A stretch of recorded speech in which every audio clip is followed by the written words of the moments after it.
What is a special event that you've had in your life that unfortunately you had to miss? I would say like birthdays. Birthday. How many birthdays have you missed? A lot. I don't know. Oh, my birthdays. I never celebrate my birthday. Why is that? I don't know. Never really liked it. No, I went to the majority of the special events. I just didn't go to the ones that I didn't want to go to. Well, yeah, no, I did miss my sister's wedding, 2 of them. She got married in the courthouse and I had a final. It was pretty much in a small town and everything was right there. As soon as I leave here, I'll think of something. I work at night and I'm constantly working weekends. So this is like one of the first times I've been to church in like months. Oh, graduation. I missed graduation, yeah. I got my degree, so it's chill. None, because I say yes to everything and I can never say no. You show up to everything. Yes, or else I'll feel guilty.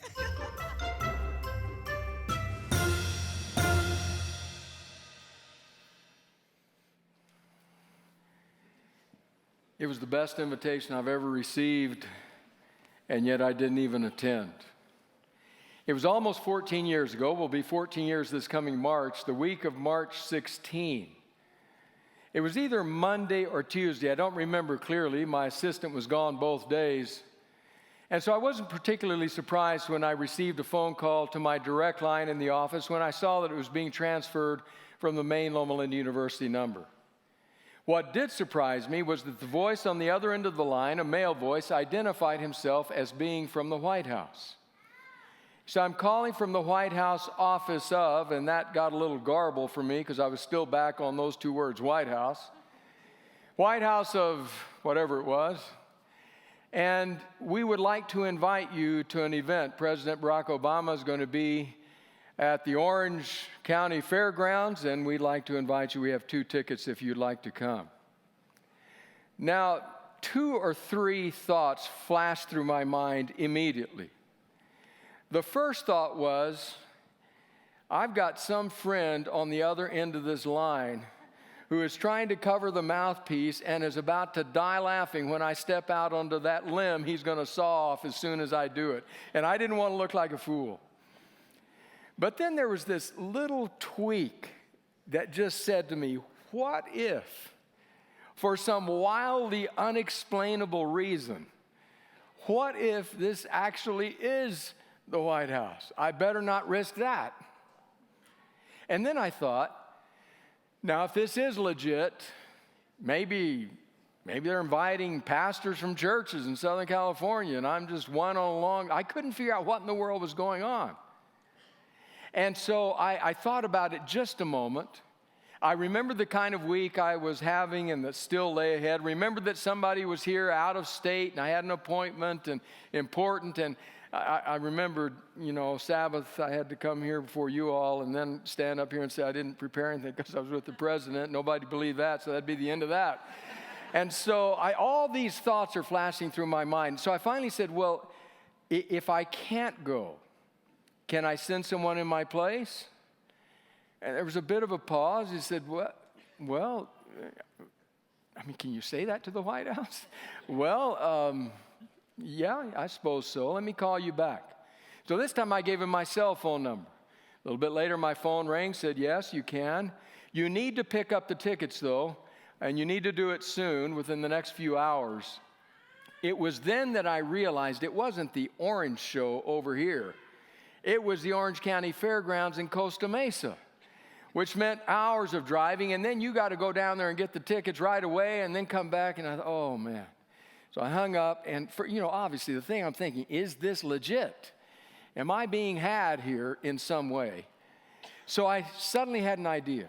My friend Lee Ingersoll, endodontist down in Orange County, I called Lee. Lee, do you recognize this address? Yeah, it's just down the road from us. Okay, Lee, can I ask you to do me a solid? This is really strange. But can I ask you, I don't know if you, someone from your office, somebody, could you go see if there are some tickets for me at this particular place? Yeah, we'll take care of that. So a few minutes later, my cell phone rings again. I pick it up. It's another voice on the line, says, this is so-and-so from the White House office of such and such. We have someone here trying to pick up tickets in your names. Is this legit? What I wanted to say was, are you legit? But I said, yes. And so pretty soon, Lee and I talked. He said, I got 2 tickets here. I had gone online by then and discovered that President Obama was in the Southland, was going to be at the Orange County Fairgrounds. I'm thinking, what in the world is going on in my life? And I was still very mindful of the kind of week that lay ahead. So I got to talking to some of my team members, and what ultimately happened is that 2 of my colleagues on the pastoral staff went down the next day to Orange County Fairgrounds in Costa Mesa and walked into an event where President Barack Obama appeared. And I missed it. I have tried ever since to figure out exactly what was that all about. What happened? The best clue I have is that in one of our exchanges, there was one little line that said to me, "Greetings from the Allegheny East Conference." And I said, somebody who is either Adventist or knows Adventist and is trying to do a kind thing. Best invitation I'll ever get. And I didn't even attend. It's reason to feel really bad. Except that this week I was helped. I was helped because I found out that there's some other people that did exactly the same thing. Misery loves company. I'm not alone. In fact, Jesus told the story about what they did in Luke's Gospel, the 14th chapter. The setting is a dinner party. It's at the house of a prominent Pharisee. Jesus actually, this is a Sabbath day, actually performs a miracle, but not much is said about it on this occasion. But then Jesus gets to watching what's happening among all the people who are at this dinner party, and he sees how they're trying to elbow each other out of the way and get the best places at the table. So he comments on that, has some pretty stark things to say about that. But then he makes a statement that becomes a backdrop for the story he's going to tell. I want to read you the backdrop to the story. I've chosen to read it from the Message paraphrase by Eugene Peterson, Luke 14, verses 12 to 15. This is what he says. Then he turned to the host, that is Jesus. Then Jesus turned to the host. The next time you put on a dinner, don't invite your friends and family and rich neighbors, the kind of people who will return the favor. Invite some people who never get invited out, the misfits from the wrong side of the tracks. You'll be and experience a blessing. They won't be able to return the favor, but the favor will be returned. Oh, how it will be returned at the resurrection of God's people. This triggered a response from one of the guests. How fortunate the one who gets to eat dinner in God's kingdom. That causes us to think back to the song of the angels the night Jesus was born, still echoing forward from Luke 2. Glory to God in the highest, and on earth, peace to those on whom his favor rests. Upon whom exactly does his favor rest? Well, upon those who are fortunate enough to get a place at the table in his kingdom. That's who. And so, now, the story. Luke 14, beginning in verse 16. Jesus replied. Now, he's replying to the person who's just said, how fortunate those who get to sit at the table in the kingdom. He replied, a certain man was preparing a great banquet and invited many guests. At the time of the banquet, he sent his servant to tell those who had been invited, come, for everything is now ready. But they all alike began to make excuses. The first said, I've just bought a field and I must go and see it. Please excuse me. Another said, I bought 5 yoke of oxen. I'm on my way to try them out. Please excuse me. Still another said, I just got married, so I can't come. The servant came back and reported this to the master.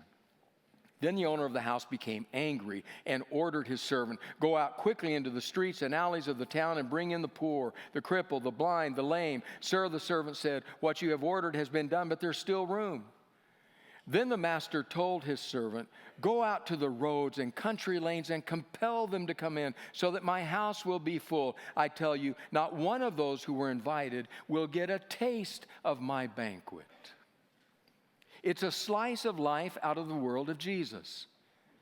When throwing a feast, a banquet, a party like this one, it was customary to send your servant out to invite the people that you wanted to have there. Typically, those who were well placed in society, your neighbors and friends, those who were rich, those whom you would be honored to have at your table. And they would respond to the RSVP, telling the servant, we'll be there, we'll be there, we'll be there. And then the host would go to work. And when the meal was ready, in a pre-refrigeration world, that could be a bit dicey, but once it was ready, you didn't have a whole lot of time. There wasn't a refrigerator to hold things in, an oven to warm things up in, and so you immediately send out the servant to the ones who had RSVP'd and said, come now, it's ready, we're ready to eat. So when he does this, the excuses begin. Excuses. That's what Jesus called them. You know the difference between an excuse and a reason. An excuse is that which if the person to whom you're giving it says, well, if that weren't true, would you still come? You say, no, I wouldn't. That's an excuse. If it's a legitimate reason, then you would say, yeah, I still couldn't come, even if this weren't true.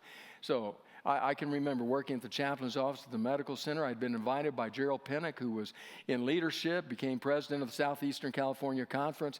I was fairly young. Would you come over to the conference office and have a devotional on an important occasion that they were having? I agreed, kind of excited about it, and promptly forgot to write it down in my daytimer. Those of you who don't know what I just said, see me after the service. I'll explain what a daytimer was. That morning, because it had been in my mind, I walked past the receptionist at the chaplain's office. She said, oh, good, you're here. I have Gerald Pinnock on hold. I said, oh, no, and it all hit me. And I walked very slowly to the office, just my mind racing. What time is it? I can never make. What am I going to say? All kinds of reasons excuses went through my mind. I mean, I could say, oh, I'm so sorry. My grandmother died. It was true. It was 18 years before, but we didn't need to get into timing stuff. Just, all kinds of things. And finally, I just took a deep breath and said, Gerald, I forgot. I'm so sorry. Excuses. That's what they're giving. First is a real estate excuse. I bought a field and I got to go see it now. Scholars are rather united in saying that's not the way things operated even then. You didn't buy a field and then go inspect it. So either the guy's lying or something's going on here. Next guy, I just bought 5 yoke of oxen. 5. This is not a minor investment. And now I got to go test drive them. Really? You bought them, spent all that money, and you haven't even test drove them yet? What are you talking about? And then the last one, I just got married, I can't come. What is that all about? What in the world? Excuse after excuse after excuse. So much so that when the servant comes back and tells him, the host is furious. Listen to the words of New Testament scholar Clinton Arnold, who says, once the invitation has been accepted, not to show up as an insult as well as a financial burden to the host. This passage is not about a last-minute invitation that is impossible to accept, but a shameful refusal to come after sending in an RSVP. From a Middle Eastern perspective, none of the excuses is legitimate, and all would be insulting to the host. And not just to that host. Have you had kids who got married lately? And they're putting together the invite list, and they're having an eye over here for the venue and the reception and how much they charge a plate, and we got to keep this within this budget, and we got to make sure, okay, you got to RSVP because we've got to come out just right. And then you get there, and there's a dozen people that don't show up, and you think, I'm paying for those. They didn't even show up, but they RSVP'd. You walk to church and happy Sabbath to you. Yeah. That's the host. What in the world? You said you were coming in, now you haven't. He gets angry and he says, okay, I'll tell you what, go out to the other side of the tracks, to the misfits of Israelite society and bring them in. I'm going to fill my banquet hall. We've done it, still room. Then go to the country lanes, the hedges, meaning beyond where we live, an allusion to the coming gospel to the Gentiles, and bring them in. Because my banquet house must be full.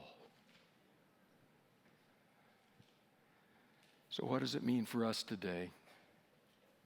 The lesson. Well, we can conclude this. Those who gave excuses, they didn't need the invitation or the banquet. They had what they needed. We're not hungry. We can provide our own meal. We got enough money to spend on all these other things. We don't need that. We are rich and increased with goods and have need of nothing. But to the others who got the invitation, they needed it.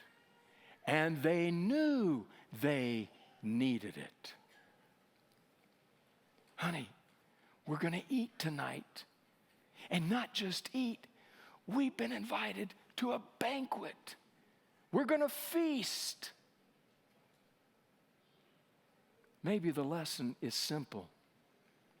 God's favor is given to those who know they need his favor. Who know they're lost without the invitation. It is upon those that God's favor rests. So I got to wondering, what might it have been like if the ones originally invited had come? Religiously rigid, religiously righteous, look down their nose at everybody else. It's all about me. What might it have been like? You remember the story, I'm sure, written by Karen Blixen, pen name Isaac Denison. Remember that story, Babette's Feast? Babette, who had been a chef in high society in Paris, was now in a small community in Denmark that was a very fundamentalistic community where two sisters led out, and they took very seriously the words of Jesus. Don't have a thought about what you will eat or about what you will wear. And so they said, all we will eat is boiled fish and boiled potatoes, and that's it. And Babette worked for them. And she would try to tell them, I can fix you something. Nope, that's not what we want. We're not about enjoying food and all of this. And so she would fix them boiled fish, boiled potatoes. Well, somebody back home in Paris bought Babette a lottery ticket that won and contacted her and said, you have won 10,000 francs, which was an enormous amount of money. And so Babette went to her employers and she said, I would like to make you a meal, a real meal. And they said, nope, not interested. Oh, but please, I can make, not interested. But I can. And she finally wore them down. And so they said, okay, fine. Go ahead with your banquet. Go ahead. But they agreed among themselves, the members of this religiously rigid, sour, dour sect. We're not going to enjoy it. We're not going to enjoy it. We'll eat it, but we won't enjoy it. And so Babette went to work. The food started rolling in, crates and caravans, all kinds of delectable delights and quails and cages and fine drinks. It all rolled in, and she went to work, and soon the aroma was wafting around the village. Wow. And the evening came, and they filed in, and they sat down, and she began to serve this food. And they ate sour, dour. But finally one of them said, oh, this is so good. Wow. And the one across the table said, yeah, did you try that? Whew. Tried that and smiled. And then somebody down there kind of tittered and said, oh, you wait till you try what's coming next. It is just delectable. And then one person put his arm around the woman to his side and hugged her. I mean, hadn't Jesus said, love your neighbor? So he hugged her, and they both just laughed. And they ate, and they talked, and they laughed. And their community was transformed by a meal. At the end of that, the sisters went to Babette and said, oh, Babette, you're wealthy now. We will miss you now. We will miss you so much when you go back to Paris. And Babette said, I'm not going back. He said, what do you mean? I'm not going back. I spent it all on this meal. I have nothing left.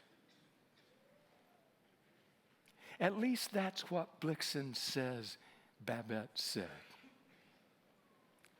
I actually think it was the host that said that, and that he got it from Jesus, who said, I have spent it all on this meal for you.